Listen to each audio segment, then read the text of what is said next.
My name is Roger Rorabaugh. I've lived here in Burnside or nearby all my life. And first of all, I just want to say thank you to AJ and Jennifer for taking their time and doing their part to try to keep the history of our area alive.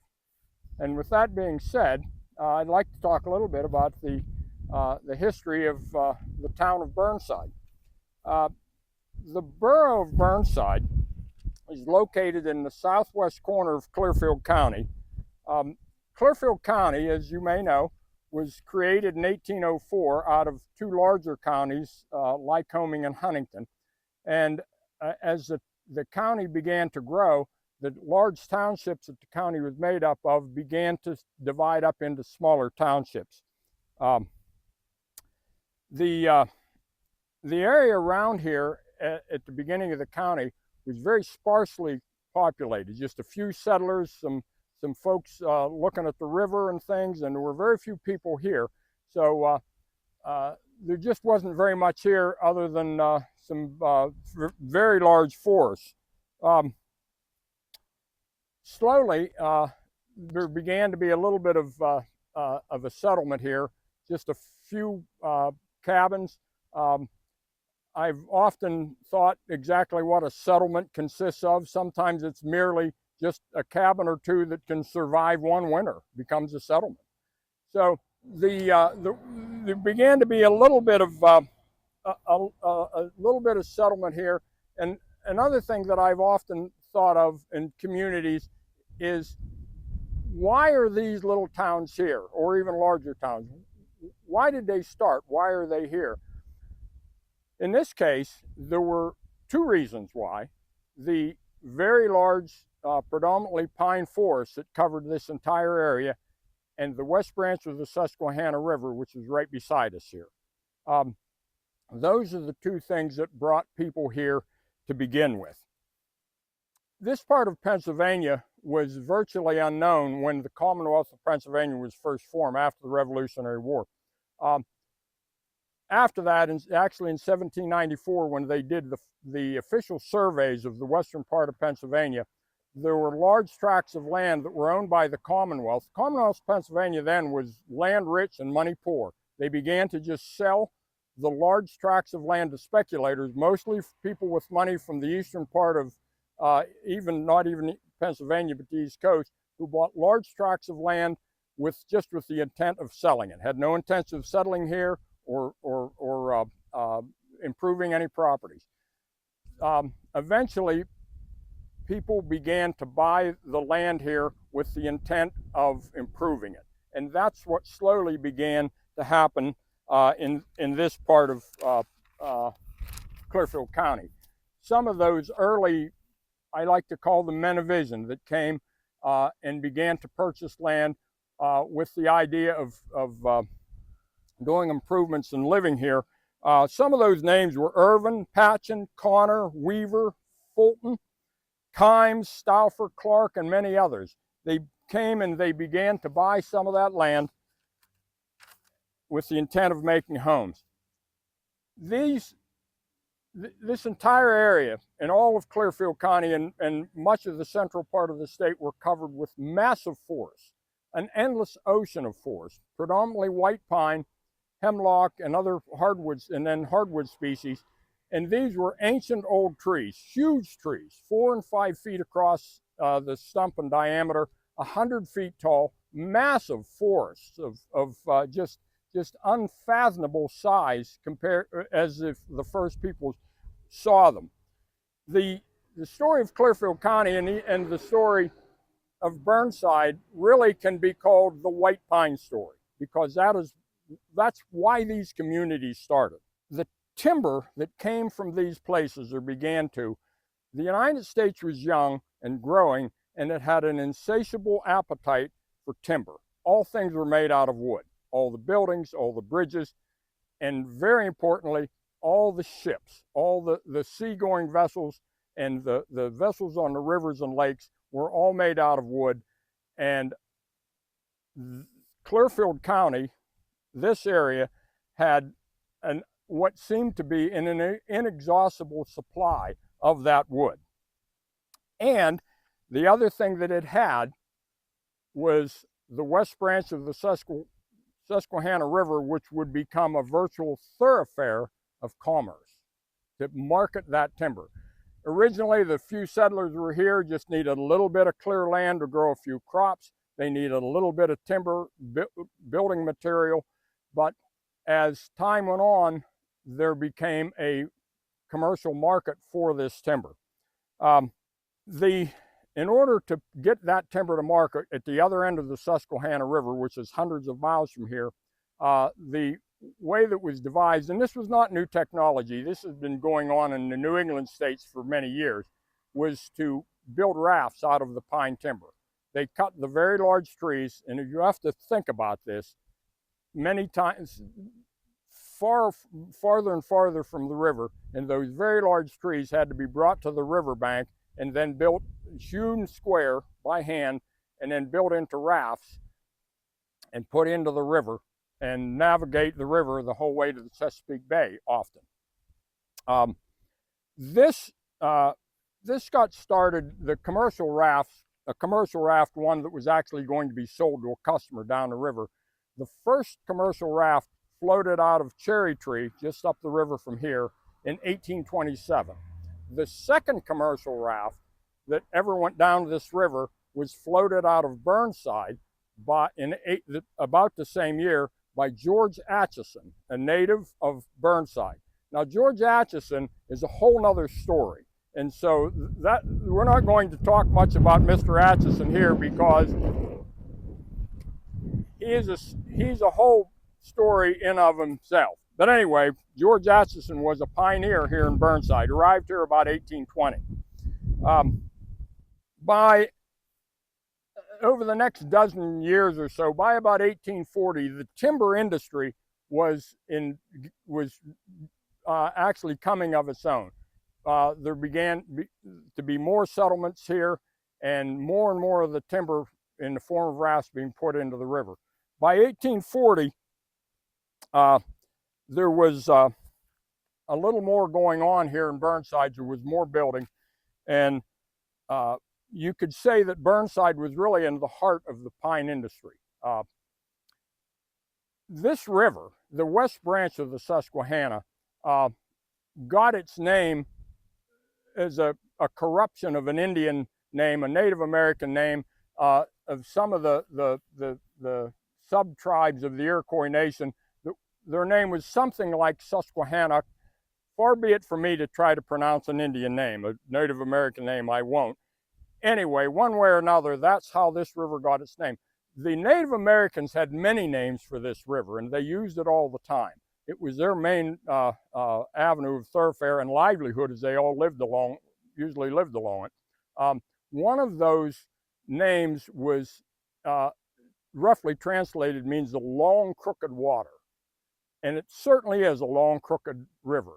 And there's no place on the river that exemplifies that any better than the town of Burnside, because the West Branch crosses the main street of Burnside 3 times from one end to the other, and that's only within about 3/4 of a mile. Makes a huge S-turn right here in this little river bottom and crosses the main street 3 times. Now, what that did was create a wonderful place for a settlement. There's lots of river frontage, relatively flat, and that meant that there was easy places to build, relatively easy. And when it came to rafting, that meant there was plenty of room here to build those rafts, which was called rafting in, to keep them here tied up until the water came up. And then when the cry went up that the water was high enough, then the cry went to tie loose, and these rafts went in. So this was a rafting ground.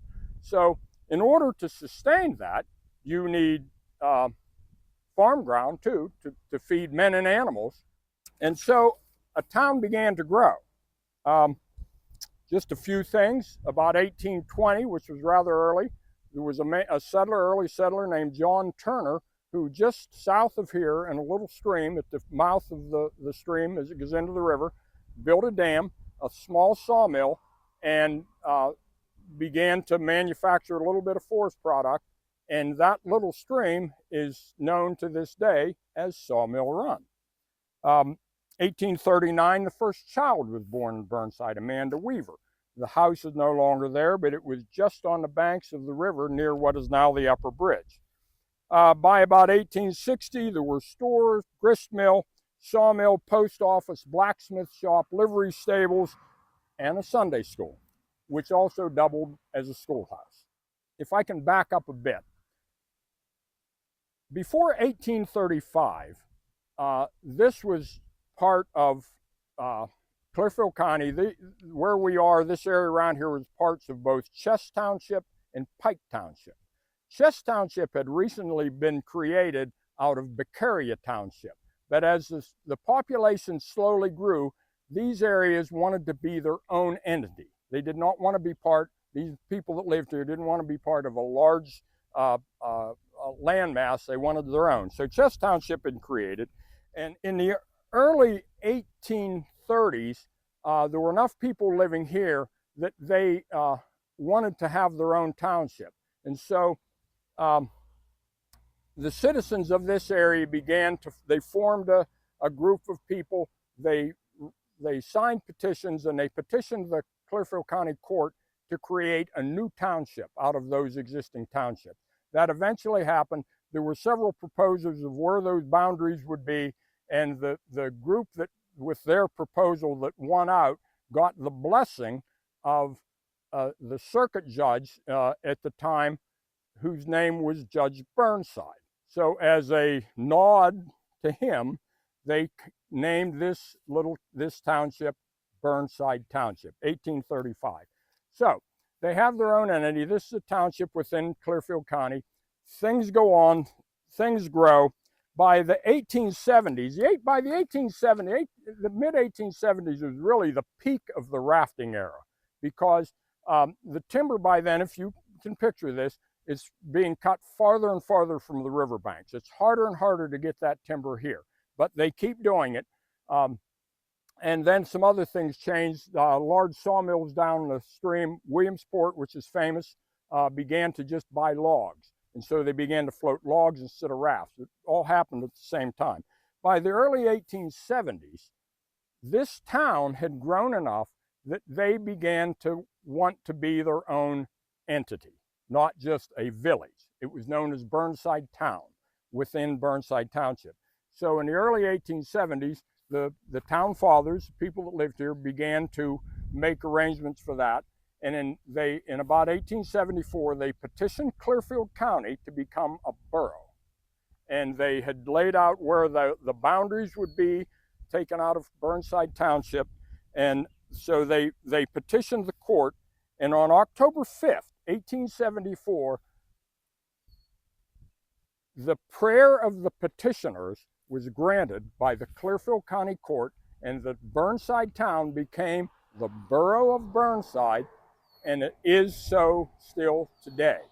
You live in Pennsylvania, you live in one of 67 counties. Each one of those 67 counties has exactly and only 3 types of municipalities. You either live in a township, a borough, or a city. That's it. You live in one of those. We are in Burnside Borough since October the 5th, 1874. Okay, enough civics.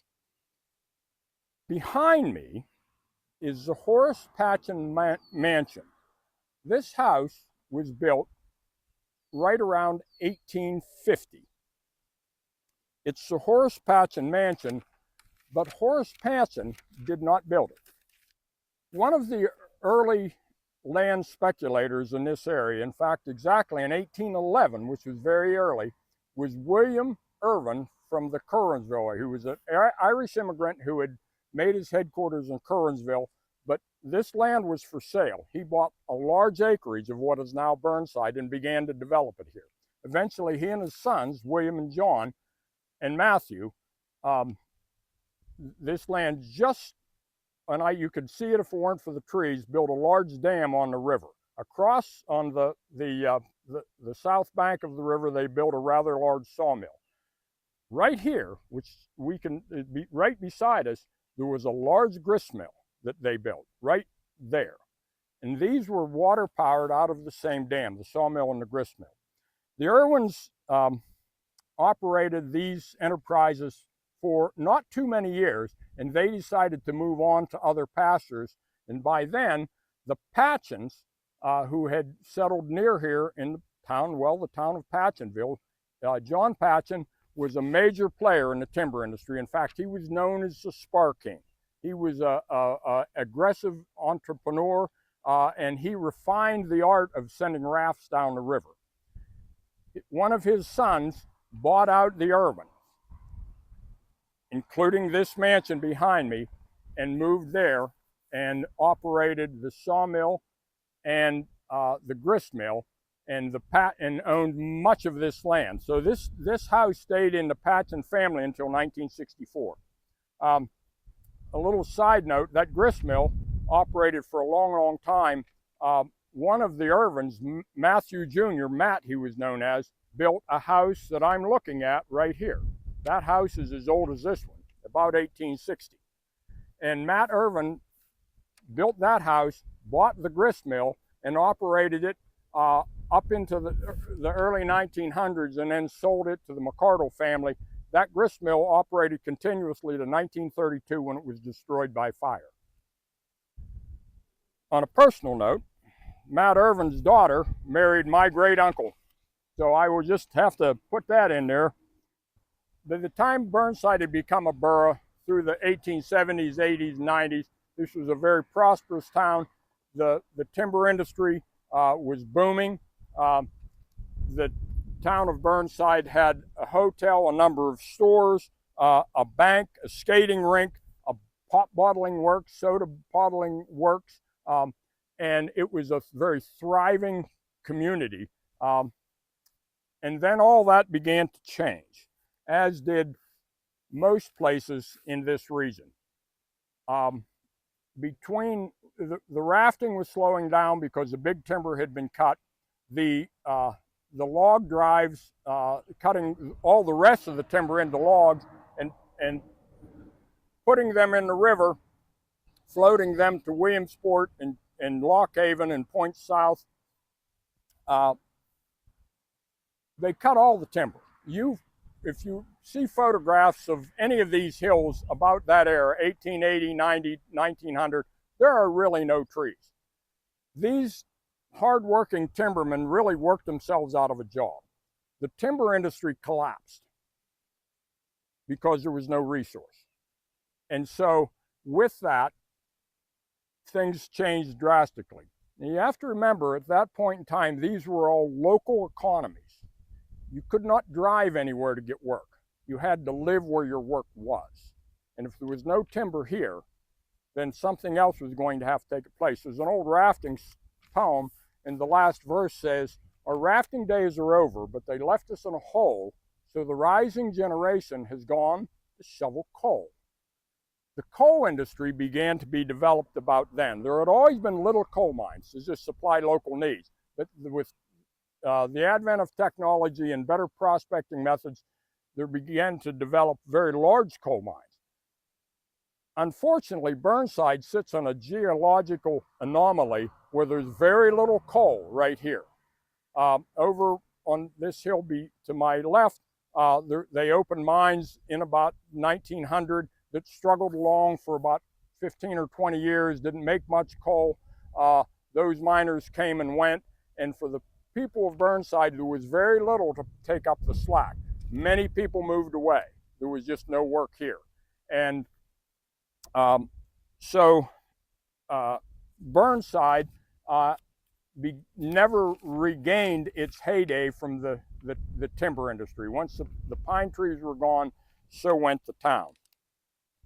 Now, another interesting thing that went on in Burnside here for a number of years, those old raftsmen and timbermen and loggers and rivermen, they were the cowboys of the East. Those were men who were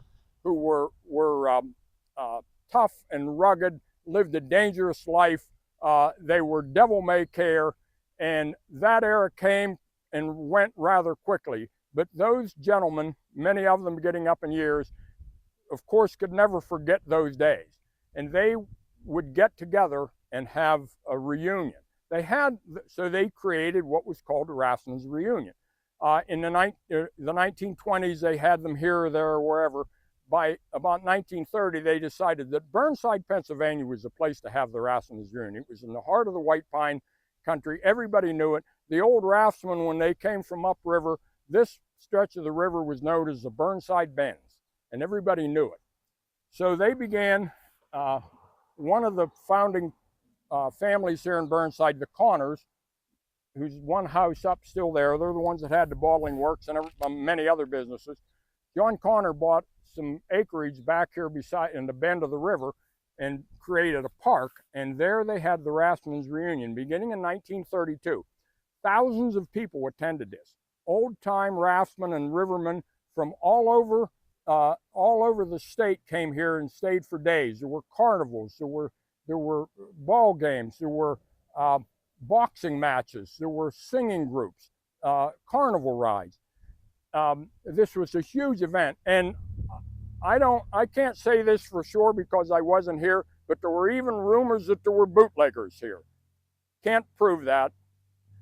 Anyway, they held the Raftsmen's Reunion here annually from 1932 through 1937, and in 1938, of course, the next reunion was planned, but they did not have it because in March of 1938, R. Dudley Tonkin and his brother Ord had organized the last raft. The last raft was a commemorative raft that was going to go from here downriver, I think as far as Lock Haven. And the pilot of the last raft, when it tied loose here, was Mr. Harry Connor, a native of Burnside, an old man by then who had been a river pilot all his life, and he was the pilot. But unfortunately, when that raft got to Muncie, Pennsylvania, it stoved on a railroad pier, and most everybody was washed off the raft, and 7 men drowned, including our dear old Harry Connor. So, of course, the Raftsmen's Reunion was canceled that year. So that's another piece of Burnside history that has come and gone. I will tell you just a bit more. My family, the Rorabaughs, settled over near New Washington, not far from here, and then in Burnside Township. My great-grandfather was one of the petitioners to create Burnside Township. They were farmers and loggers and raftsmen and timbermen. They farmed in the summer, they logged and rafted in the winter and spring, and that's my heritage. My father, after World War II, bought several acres of ground from Aaron Clark that I'm looking at right now, and set a little sawmill there in the mid-50s. That's what he did. My brothers and I grew up with it. We took over the business, and that's what I did my entire career, was ran that sawmill. So this is all pretty close to me, pretty close to my heart. My father had an uncle that he never knew that drowned on a timber raft that stoved in Mahaffey, and he's buried in the cemetery right there. So anyway, that's my little piece of this. All this history is very close to me. And with all of that, I think the last thing that I can say is that the town of Burnside, the borough of Burnside, like so many communities in Clearfield County that have the roots here for so many years, this little town, the people here, we are proud of our history and our heritage, and we are hopeful for our future. Thank you.